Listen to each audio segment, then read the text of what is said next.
Okay, magandang umaga, class. Ikinagagalak rin kayong makita. Ngayong araw, class, ay magkakaroon tayo ng panibagong talakayan. Ito, class, ay pinamangglatan nating informal na sektor. So, class, ano nga ba ang informal na sektor? Maaari bang pakibasa? So, sabi ko dito, class, ang informal na sektor daw, class, ay tumutukoy sa bahagi ng ekonomiya kung saan ang mga negosyo o trabaho ay hindi rehistrado o hindi regulated ng gobyerno. Kadalasan ang mga tao sa informal na sektor ay nagtatrabaho sa mga maliliit na negosyo tulad na lamang ng mga vendor sa kalsada, naglalako o mga maglalako ng mga pagkain. Naiintindihan ba, class? Okay, so dagdag pa rito, class, ang informal na sektor ay makikita natin sa mga bansang papaunlad pa lamang o tinatawag nating developing countries. So, sino nga ba, class, ang mga kabilang sa informal na sektor? So, ang informal na sektor, class, ay binubuo ng mga taong hindi rehistrado o hindi bahagi ng formal na sistema ng ekonomiya. Kabilang dito ang mga street vendors na nagtitinda sa kalsada, tulad na lamang ng mga naglalako ng mga pagkain, prutas, at mga gamit. Ang mga may-ari ng sari-sari store ay bahagi rin ng informal na sektor dahil kadalasang hindi sila rehistrado sa mga ahensya ng gobyerno. Dagdag pa rito ay ang mga magsasaka na hindi bahagi ng mga formal na kooperatiba o industriya ay kabilang din sa informal na sektor. Gayon na rin, class, ang mga mangingisda na walang formal na lisensya o hindi rehistrado sa asosasyon, at ang mga kasambahay o mga domestic helpers ay hindi rin kabilang sa mga formal at bahagi ng informal na sektor dahil marami sa kanila ay walang formal na kontrata. Kasama rin dito, mga class, ay ang mga freelancers at ang mga nag-uukit ng kahoy o nag-uukit ng bat. Ngayon naman, class, ay dumako naman tayo sa masamang epekto ng informal na sektor sa ekonomiya ng isang bansa.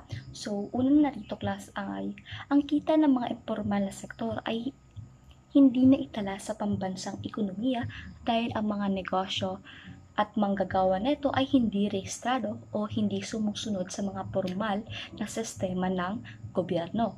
Dahil dito, hindi sila nag-uulat ng kanilang kita at hindi nakakasama sa mga opisyal na statistika ng ekonomiya tulad na lang ng GDP o mas kilala natin sa tawag na Gross Domestic Product, kaya't hindi sila nakikita sa mga ulat ng pambansang ekonomiya. So, ang sunod naman nito ay ang economic sabotage. So, ayon sa mga dayuhan, class, ay ito ay isang krimen na naglalayong sirain o pabagsakin ang ekonomiya ng isang bansa o negosyo. So, karaniwang, class, na ginagawa ito sa pamamagitan ng illegal na aktibidad, tulad na lamang ng pagmamanipula ng mga presyo, pagkakalat ng mga maling impormasyon, pandaraya o pagsira ng mga mahalagang industriya at kalakal. Ang layuning, class, nito ay magdulot ng malawakang pinsala sa produksyon, kalakalan at mga sektor ng ekonomiya na maaaring magresulta sa pagkasira ng trabaho, negosyo, at pang-ekonomiyang stability. Naaintindihan ba, class?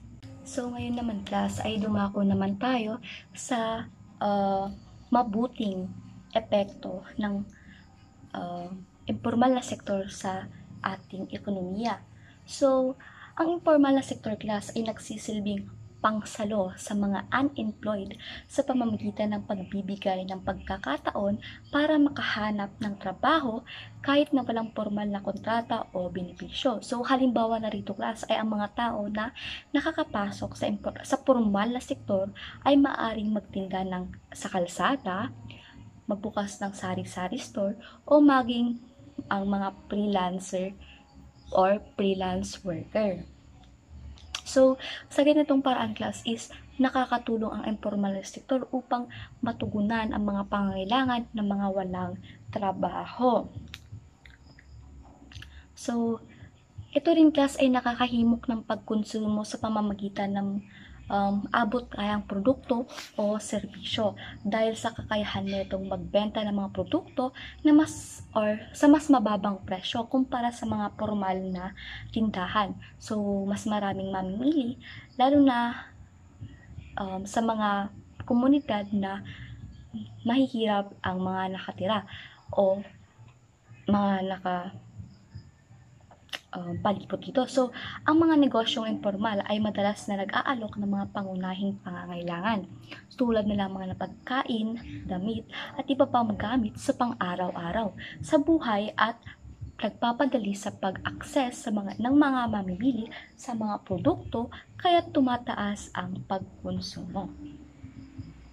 So, ang informal na sector din class is nagtuturo sa mga tao na maging masipag at maging matyaga dahil karamihan sa mga negosyo dito ay maliliit at nangangailangan ng matinding pagsusumikat upang mapagtagumpayan ang kanilang pinasok na trabaho. So, halimbawa dito class is ang mga maglalako or vendor at maliliit na tindahan na nangangailangan na magtrabaho ng mahahabang oras at magsakripisyo upang kumita.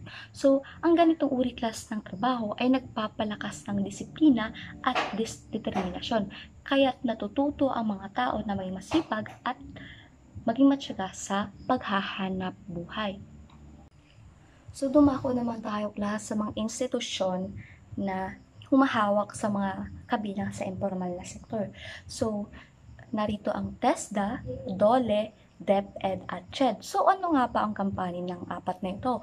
So, ang TESDA class at ang DOLE is sila yung nagsusumikap na hanapan ng trabaho ang mga kabataan or mga taong nabibilang sa informal na sektor.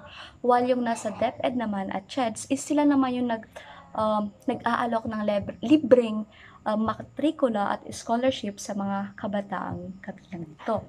So, ngayon naman class ay dumako naman tayo sa batas ng informal na sektor. So, meron tayo ditong dalawang batas. Ito ay ang Consumer Act of the Philippines or Republic Act 7394 at ang Anti-Trafficking in Persons Act of 2003. So, ano nga ba ang dalawang ito? So, sa Consumer Act of the Philippines, Republic Act 7394 is sila yung naglalayong maparusahan ang mga nanggagaya ng produkto o tinatawag natin counterfeiting. At sunod naman is yung Anti-Trafficking in Persons Act of 2003. Sila naman yung nagpapataw ng kaparusahan ng prostitusyon at pagpipilit sa mga batang magtrabaho at pag-aalipin dito. Naintindihan ba, class? At dito na class nagtatapos ang ating talakayan. So, batid ko na kayo ay nagkaroon ng mas malawak na pag-unawa patungkol sa informal na sektor. At sa susunod class ay tatalakayin naman natin ang pambansang kita ng ating bansa. So, dito na nagtatapos ang ating klase. Goodbye, class!